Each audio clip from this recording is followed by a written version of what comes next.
It's time to lock away your dragon lollies, sheath your swords and quell your quirks, because the 2018 winter anime season has begun, and I'm going to do my best to condense 45 plus series into 10 minutes-ish of video with thoughts and opinions nobody asked for. But what we did ask for is sequels, and boy, did we get a lot of them.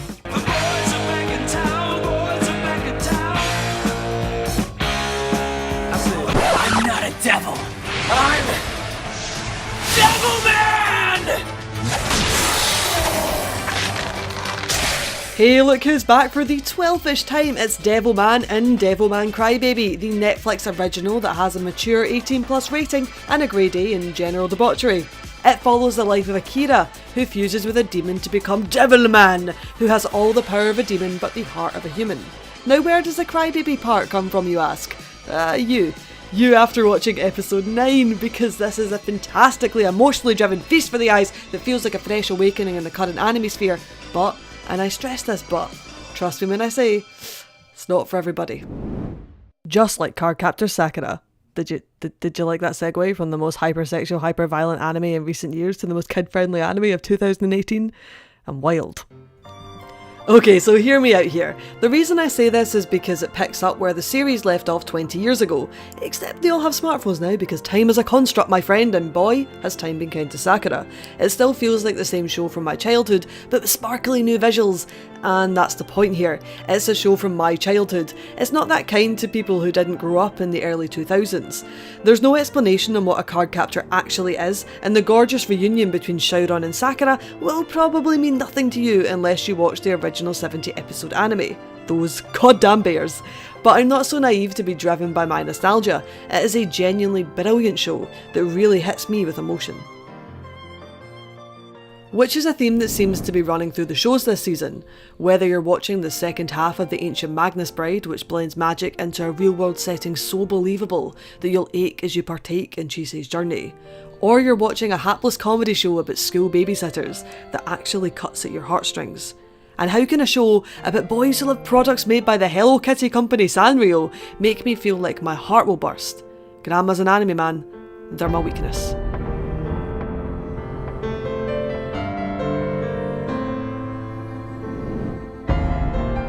And weakness isn't necessarily a bad thing.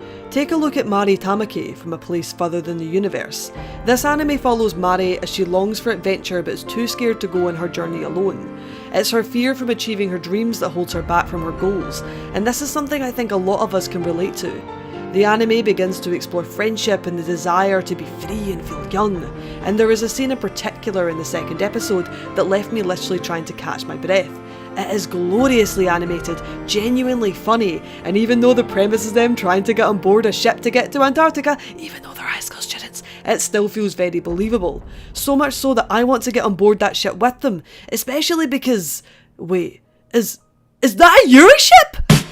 Yes boys, roll up your sleeves, call in your himidanchis and praise be to Kami-sama, because we have got a Yuri. Finally, after several disastrous outings from the genre, we have real representation of sexual orientation in Japanese animation. Citrus is gonna be...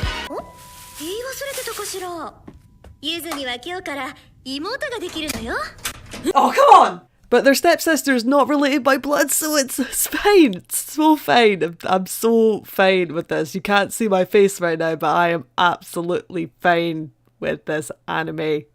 Anyway, it's not like Japan has ever shied away from controversial topics. And they hit on quite a big one in After the Rain, a story about a 17-year-old high school student who works part-time in a cafe and falls in love with her 45-year-old manager. This had all the makings of either being terrible or tasteful, and in the end it actually leans towards the latter. As Akira overcomes her injury and tries to find a place in the world, we subsequently find out why she's fallen in love with the middle-aged Masume. And it's not that creepy. You're not really helping my argument here, Akira. Somebody should probably call the police, except maybe don't call the guy from Mitsubishi Colors as he's currently incapacitated. This anime has 3 girls shoot a police officer in his delicates with a rocket launcher. It's also got a panda cat. After that, you could truly say that this season has it all. It's got ninja clans and stuff for horror fans. It's got pet mummies and chummy high school friends, time stoppers and jail hoppers, all cushioned within the loving embrace of another isekai. Death March to Queen's Bohemian Rhapsody launched this winter and brought us another Trapped in a Parallel World anime that we definitely haven't seen before.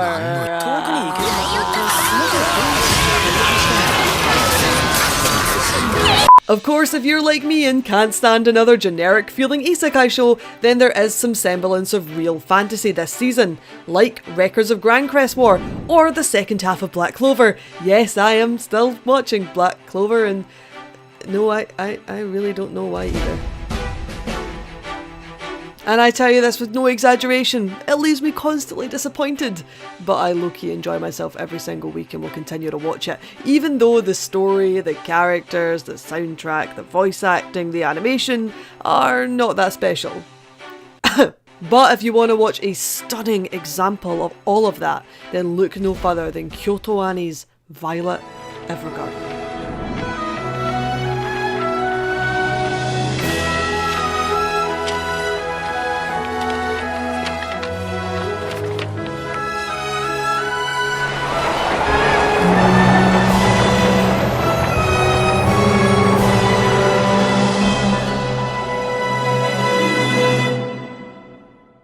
This show grabs you from the second it starts until the minute it ends, with beautiful visuals, enticing characters, and a captivating plot, all about a girl searching for the meaning of love through the stories of others. Kyoto Animation are one of the rare anime houses in Japan who are able to take their time over what they put out into the world, and you only need a quick glimpse of this show to tell just how special it is. And you could say the same about Studio Trigger's Darling in the Franxx, a glorious looking mecha show what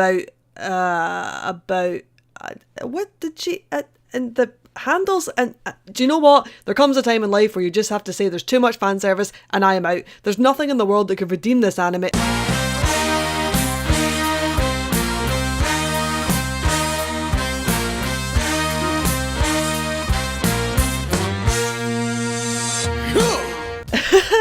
Oh god, I'm so going to hell. Anyway, it's not like 02 doesn't have any competition in regards to the perfect best girl. There are a lot of them this season. Whether you're looking for a soulless companion, or a magical harem, or even a girl who likes ramen. In fact, there seems to be a lot of shows about ramen this season. First, Ramen Daisuke Kozumi-san, where the girl is literally obsessed with ramen because you can truly make an anime about anything, and even the adorable anime Laid Back Camp about girls who love the outdoors makes instant curry pot ramen look good. And there's even Hankata Tonkotsu ramen, which has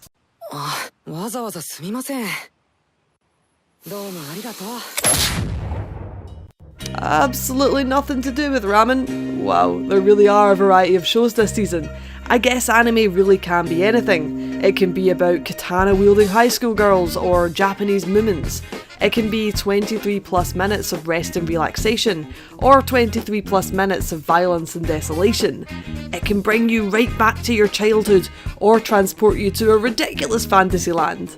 Make you question your life choices, or seek life advice from the most unexpected of places.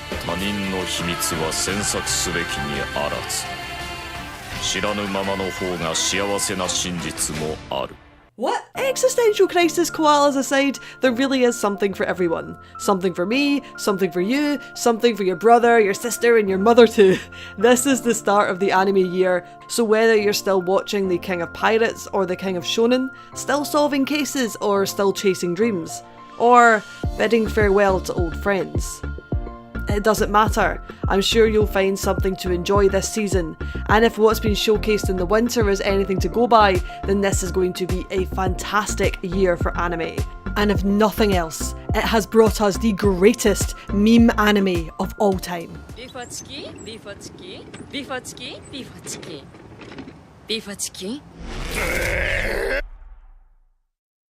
Beef.